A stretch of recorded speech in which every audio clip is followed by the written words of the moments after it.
It's time to go beyond the headlines, cause I don't put in overtime just so I can headline, okay.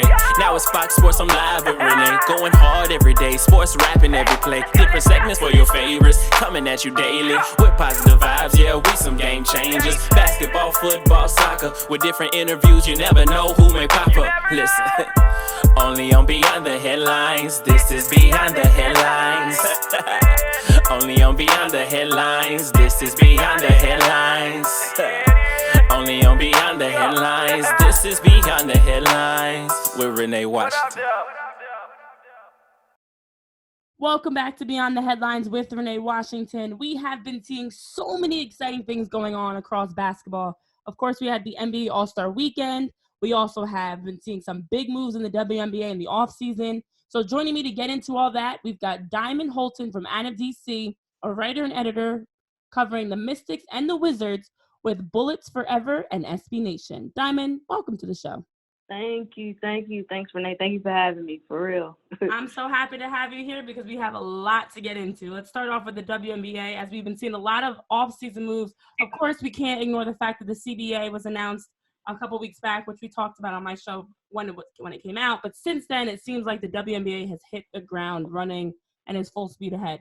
I mean, starting with the new big three in Phoenix, the Mercury now have Brittany Griner, Skylar Diggins-Smith, and Diana Taurasi, three of the biggest names in women's basketball, all on the same team. When you saw the news, take me through what you were thinking and your thoughts on the move in general.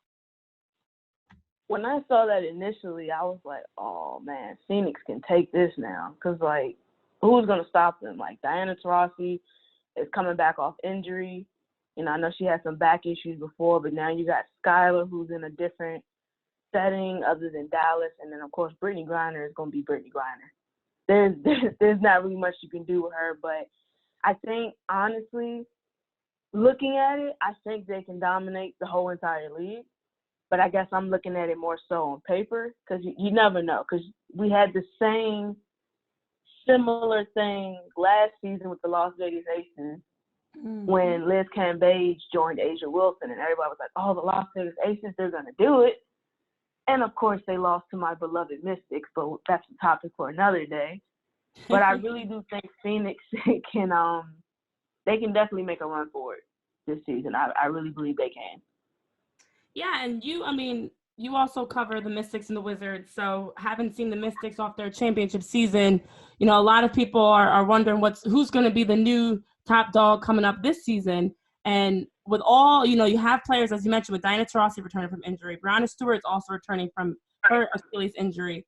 As you mentioned, with Skylar Diggins-Smith coming back now with a new team. So there's a lot of moves being made, and we saw a number of injuries last season. I'm not saying that's why the Mystics won by any means, but, you know, it is. You do have some of the bigger name players like Brianna Stewart and Diana Taurasi back on the floor. So I know it's only February. We're not going to do whole predictions because it's too far out. But I mean, I'll ask more your top teams now. Are the Connecticut Sun still up there? The Mystics, I mean, they did re-sign Elena Delle Donne and Emma Meesseman. You know, they have a lot of those big players back. But who are your top four teams? We'll do that prediction. Top four, I mean, as a fan, I got to put my Mystics at number one. They're the champ. Defending champ. So they'll go number one. Let me see. You know, I'll definitely put Connecticut back in number two. They were a tough team.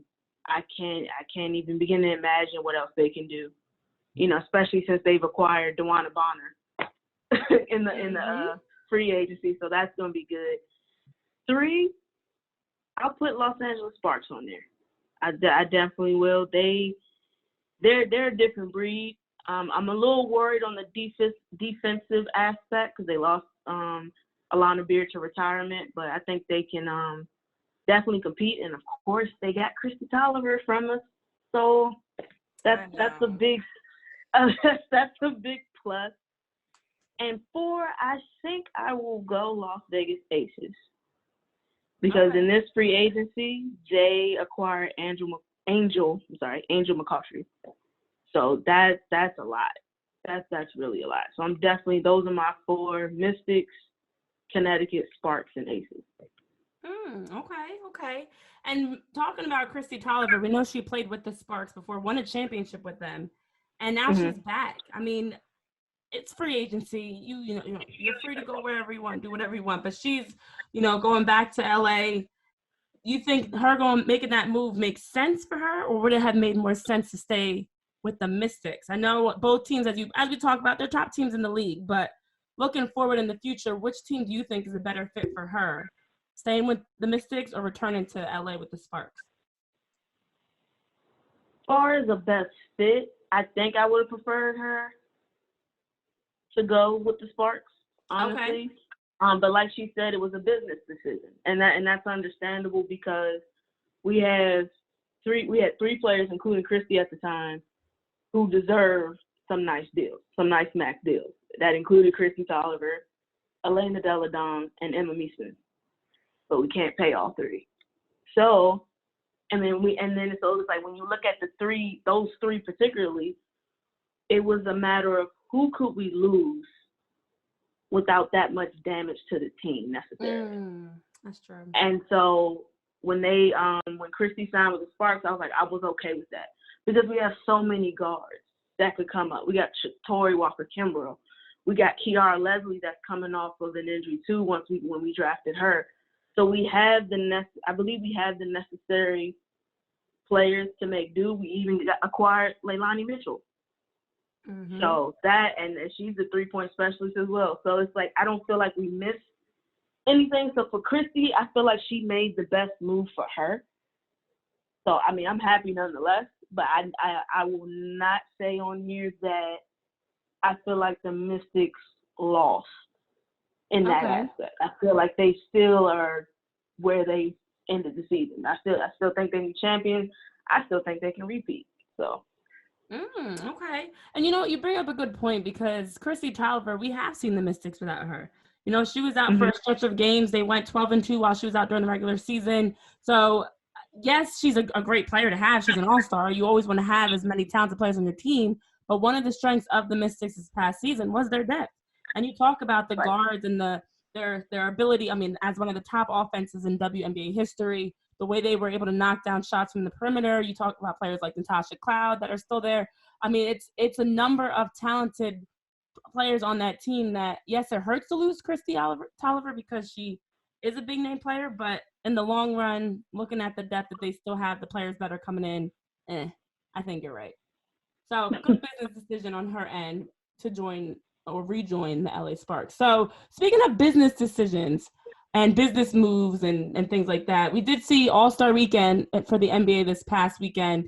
And one of the things that I love about it is all the people that are incorporated in it. It's not just the NBA players. You have musicians and artists like Common, Chance the Rapper. You have the WNBA players that are playing in the games that are like Candace Parker judging the slam dunk contest.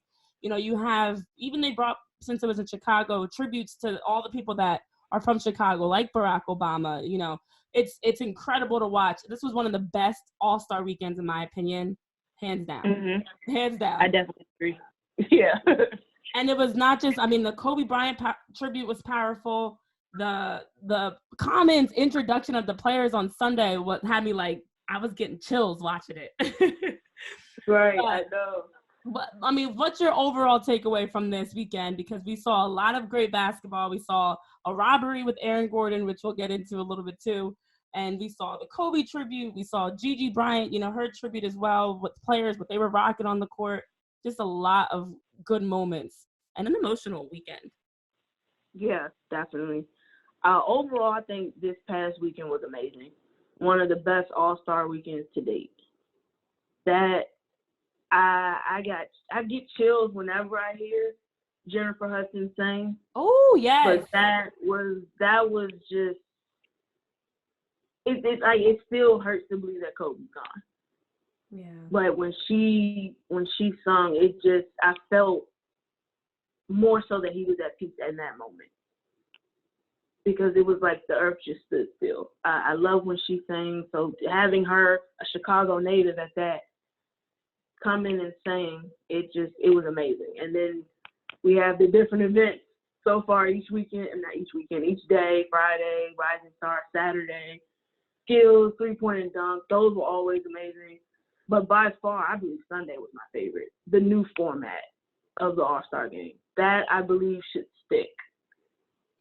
from now on, honestly. Yeah, and I know when they first announced the new format, I was kind of and probably a lot of people, but I know I was unsure. Like, does this really make sense? There's a lot of little rules in there with the score resetting every quarter, with the team that wins the third or wins going into the fourth getting 24 points added, which I get for the Kobe tribute. But I was like, there's so many little details here that I don't know if this makes sense or if it's just going to be too much. And I agree with you. It was awesome. Each quarter felt like a new game. And then even I like the fact that because each quarter was for the charities, the kids were into it. So now you had people actually cheering Team LeBron, Team Giannis, cheering for someone. Whereas in the past, you're just watching, unbiased, just not really caring who wins. But this, I like the format. It was great. That was awesome. Yeah, that format was really good. I like you said, when we first heard about it, and you're reading it, I'm like, well, what is that? Does that make sense? Does anybody understand that? Like, I'm not understanding the purpose. But then when we saw it play out, it was like, oh, this isn't bad. And then the competitiveness with the final quarter with no time on the clock, and it's just basically reaching that target score. And for the first time, I saw James Harden play defense. Shade, totally shade. But first time. Right, for the first time, so I play some defense. I'm glad I recorded it because we'll never see it again. But yeah, I really liked it. It was so competitive. I was intrigued. I was texting my dad. He's like, this is so exciting. I was like, yeah, because who's going to win? Because from jump, it looked like, oh, Team LeBron was going to take it at first, and then it switched to Team Giannis. Then it switched again. It was like you never knew who was going to take it, whereas previous All-Star games, it's like, okay, whatever team has the most points, it's just like, all right, well, we know Team West is going to beat Team East. It's a given, game over. Who's the MVP? But this, it was ridiculous. And Kawhi Leonard, good Lord. He just couldn't miss. Mm-hmm. I was just like, wow, that's my MVP right there. Yeah, I think, as you mentioned, we saw a lot of things. Even the fact that after Team LeBron won, to see how they reacted to cheer the way they did. It's a shame they went on the free throw line, but it made it suspenseful. And Anthony Davis missing the first free throw made it even more suspenseful. But I know, as I was watching it, and I was like, dang, this is kind of long, though. The without having a time limit on it, I actually started timing it, and it was definitely way over 12 minutes. Now, of course, I wasn't stopping for timeouts or whatever else, but it was definitely longer than a typical quarter. But it was so exciting that it didn't even matter. Like, there was the players were arguing calls. I know I was like, that's not a foul. That is, Kyle Lowry taking charges. It was just like, it was everything you want in an All-Star game. And for all the people that always complain because there's no defense in an All-Star game, there you go. There was the defense. Yeah.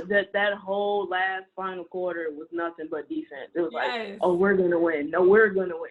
Is you just didn't know what to expect. And I think that's what makes All-Star Weekend the best, when you don't know what you're going to get. Mm-hmm.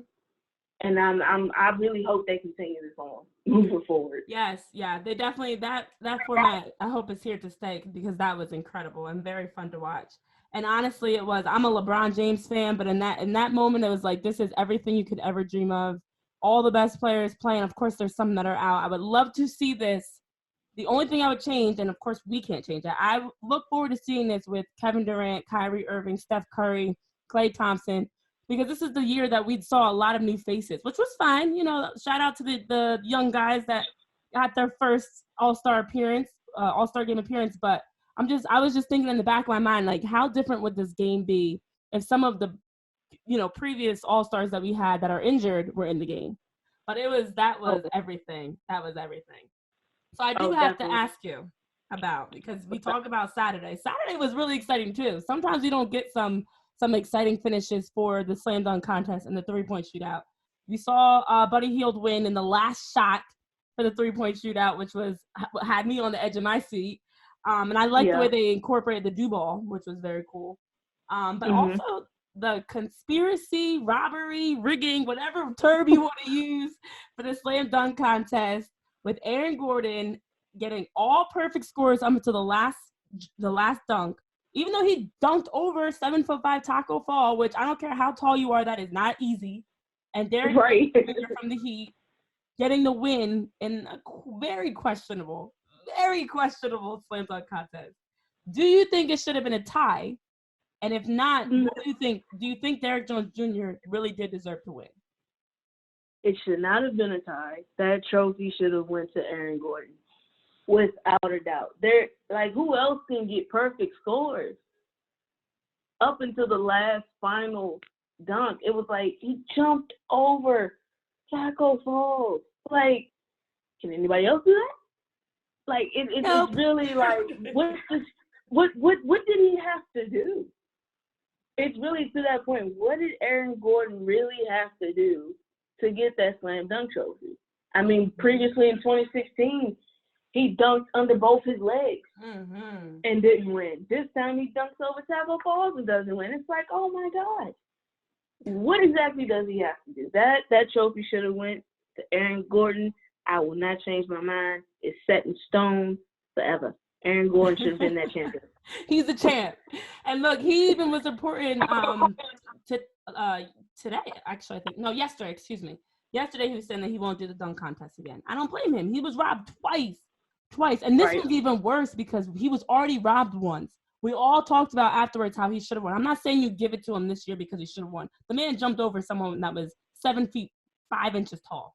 And it was a sudden death dunk, which makes me think, did he even have that planned? Or is that's like a last minute, you know what, I got to do something to win. Taco, you're in the stand up, let's go. So that makes it even better.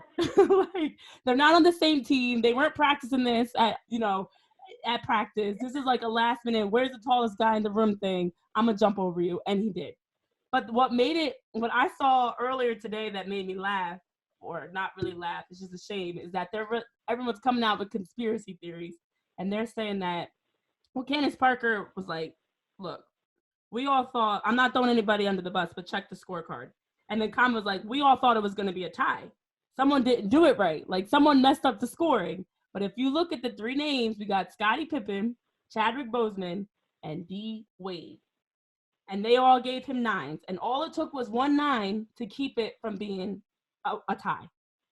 I don't know. I'm just thinking, like, I see why they had D. Wade on the judges panel. You know, he's from Chicago. He's also an analyst. You know, all that good stuff. And he's D. Wade. But it made me wonder, did D. Wade kind of slide his former teammate and Miami Heat player Derek Jones Jr.? I don't know if he gave him the win. It's questionable.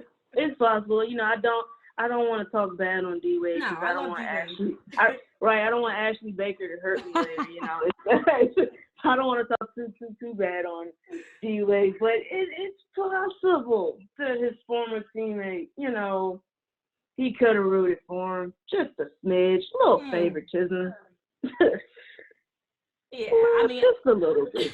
I agree. I love D Wade. He's a great player. I love what he's doing, you know, speaking out for his son and his son's transition to be a daughter or a female, I should say.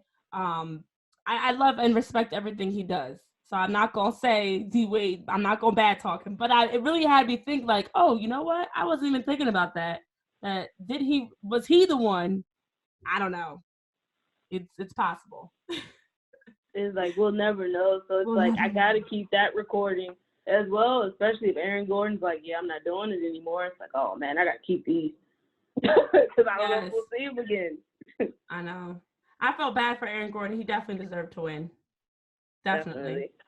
But I do have one more question for you. Going back to the All-Star game, I know there's always people that get snubbed, and I talked about this in an article I did. People that get snubbed that everyone's like, how are they not in the All-Star game? Or people that are in the All-Star game, maybe as a reserve or even a starter that had you kind of scratching your head. Did you feel like this year there were any players that should have been on the All-Star game or should not have been in the All-Star game? Well, of course, who should have been there? Bradley Beal. I knew it. Bradley Beal should have been there. That's that. I'm a Wizards fan at heart. Bradley Beal is 5th in scoring. He should have been there, without a doubt. Regardless of what the team's record was, it's not All-Star with a decent team record. It's All-Star. It's All-Star, period. You know, so He should have been there. I never want to take credit away from anybody that gets picked as an all-star. Absolutely. But I have a hate-love relationship with Kyle Lowry. I think, I just don't see it. Maybe it's just me. I just don't see the all-star in him. I mean, he took a few charges last night, but I mean, other than that, what really did he do? I mean, I think that's his personality on the court because a lot of people have that love-hate relationship with him. I know he's from the Philadelphia area, so for that reason alone, I give him a little boost. I like him a little more. He went to Villanova. He's from the, whatever. But at the end of the day, he is always a player that's always, to me, sometimes you're like, oh, okay, Kyle Lowry, like when he took that charge. And then he took another charge. And then sometimes like, oh, Kyle Lowry. Like it is really a love-hate relationship where sometimes you're like, are you overrated or are you underrated? What is going on here? Right. It's like, he took those charges and then that foul. And I'm like, dude, he fouled him. The game is about to go on a foul. Like, oh. That's what he does, though. He does something good and then turns out he does something bad because that was definitely a foul on AD. But, I mean, that's Kyle Lowry. That's him in a nutshell. Yes, I agree. It's like the players that are there, there's some of them, like even like a Brandon Ingram. Look, if you make it to that level, hats off to you. You're one of the best players in the league, whether you make it to the All-Star game or you don't, like a Bradley Beal. But it's just there are some guys that you're like, really? Are you really an all-star? I think somebody else could have been in your place. But I'm just glad it was an exciting weekend. I'm looking forward to seeing what moves are made moving forward in the WNBA and what moves are made moving forward for NBA All-Star Weekend because it's always hands down the best All-Star Weekend, in my opinion, in all sports. And Adam Silver is doing a great job. I know there was a great tribute for David Stern as well as Kobe Bryant. But Adam Silver is really taking the league and turning some corners. So definitely. Yes. But thank you so much for joining the show. Where can our listeners follow you on social media to keep up with all your Mystics and Wizards coverage? Oh, most definitely. So on Instagram and Twitter, it's the same handle. It's _ pins and words _ Yes. And then, of course, Facebook is my first and last name, Diamond Holton. I'm there all day, every day. I love it. Well, Diamond, thank you so much for joining the show this week as we got into all the excitement going on in the WNBA and the NBA. It's been a pleasure having you here on Beyond the Headlines with Renee Washington. Thanks again, Renee, for having me.